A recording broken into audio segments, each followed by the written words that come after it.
కొండ పైకి ఎక్కిన తర్వాత టెంపుల్ ఎంట్రన్స్‌లో వ్యూ అనమాట ఇది. చాలా విశాలంగా ఉంది. స్టార్టింగ్‌లో దక్షిణామూర్తి స్వామివారి ఆలయం ఉంటుంది. తర్వాతనే త్రికోటేశ్వర స్వామివారి టెంపుల్ ఉంటుందన్నమాట. ఇక్కడొచ్చి ఇది ప్రసాదం కౌంటర్. ఇక్కడ ఎక్కడి నుంచో దూరం నుంచి వచ్చిన వాళ్ళకి వసతి గృహాలు కూడా ఉన్నాయి. ఇంకొకటి అన్నదానం కూడా డైలీ జరుగుతుంది. ఇక్కడ నంది చూసారా? ఎంత పెద్దదిగా ఉంది కదా!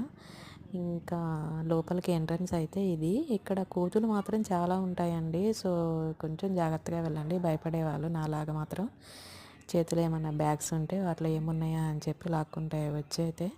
ఇక్కడ ఎంట్రన్స్‌లోనే మాకు 2 కనిపించాయి. ఇంకా ఆంజనేయ స్వామి అని చెప్పి అనుకునే వాళ్ళు కొంతమంది ఉంటారు. భయపడేవాళ్ళు కొంతమంది ఉంటారు. ఇంకా మా బాబు అయితే ఎంజాయ్ చేశాడు బాగా. ఇక్కడ ఈ కొండపైన ఒక కాకి కూడా ఉండదండి. దానికి ఒక పెద్ద చరిత్ర అయితే ఉంది. తర్వాత చెప్తాను మీకు. సీరియస్‌గా చూస్తుంది.